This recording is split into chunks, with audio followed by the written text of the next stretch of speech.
Augustine of Hippo on the violation of the consecrated. This is from chapter 16 of book 1 of The City of God Against the Pagans by Augustine of Hippo. Augustine states how victims of rape and violation are not guilty of anything. During Rome's sacking, countless women and girls were violated and many others were sold into captivity. They were treated as mere objects of possession, as objects to be bought or sold.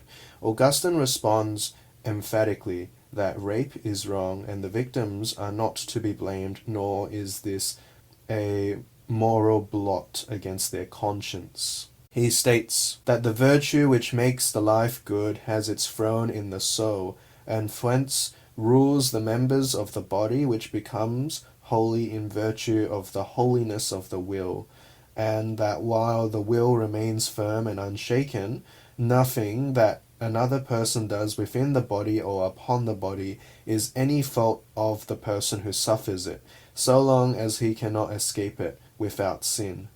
One is only guilty of what they will do or fail to do, and actions outside the will belong to other people and others' sins.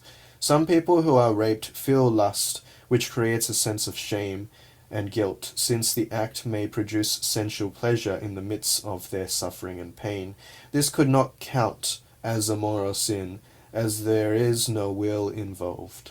I would also add that things of the unconscious are just that, unconscious, and these unconscious thoughts, passions, and lustful intents do not necessarily have their origin in the human person, but rather in the demons, evil spirits, and principalities of the air and nations, which aim to confuse, distract, and amplify sin, trying to distort our vision of God. We live in a fallen world where injustice is rife and violation of others' rights are frequent. The modern world attempted to rectify this by placing the onus on two consenting parties in the sexual act. This, however, is the bare minimum and in reality harkens back to the event of the fall itself and being kicked out of Eden.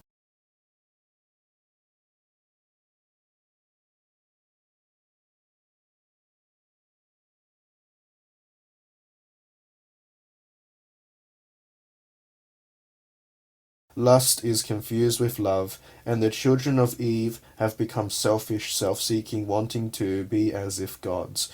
Obviously, if those who want to be gods want power and privilege, that would necessarily mean that others cannot have it, that others are the have-nots, and thus there is the constant conflict and tension between the powerful and the powerless, the violators and the violated. Rape is truly terrible, and there will be no cessation of these sins until the final judgment, where the living and the dead will be judged. Each will be paid according to what they have sown in this life. True justice will be served. Amen.